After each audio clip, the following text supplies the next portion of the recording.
You know when you feel the burnout, you look at the screen and you see the cursor blinking, but you can't start to do anything. You don't know really why, but you feel powerless. Every single day since you wake up, your brain is able to do a certain number of decisions.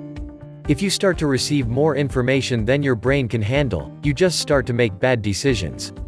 We can call this phenomenon cognitive load. In our society, we are encouraged to be multitasking persons. But the price to pay by doing this is too damn high. Let's see, how can we reduce the cognitive load and get better results? Notifications. Avoid this trap.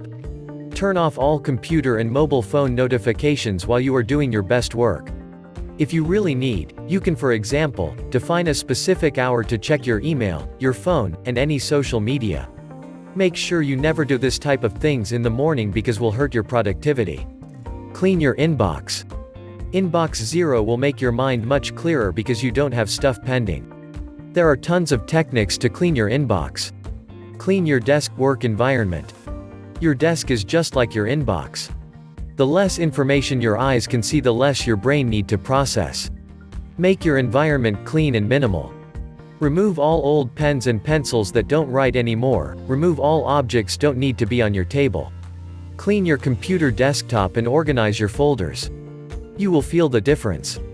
Prepare a menu for your week. Make sure you don't have to choose what you are going to eat every day. Maybe use Sunday to plan all your meals. Fewer decisions you make, the better. What to dress. Make sure you know what you're going to dress all week. Don't decide that in the morning. If you can work every day with specific clothes, it's even better. Social networks. Remove all people you don't talk with, negative people, etc. That will save your brain to deal with their negative information. Some people just use Facebook to complain about their life and to show you how the world is a terrible place. So get rid of them. Give up on news.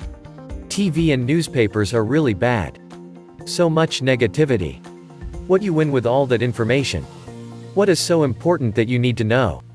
Maybe you can impress someone with your knowledge, but is that really valuable? Protect your mindset and give up on traditional news. So make sure you always plan ahead. Save your brain for what you really need. Start your information diet today, don't wait for Monday. If you like this video, please pay me with your like and subscribe.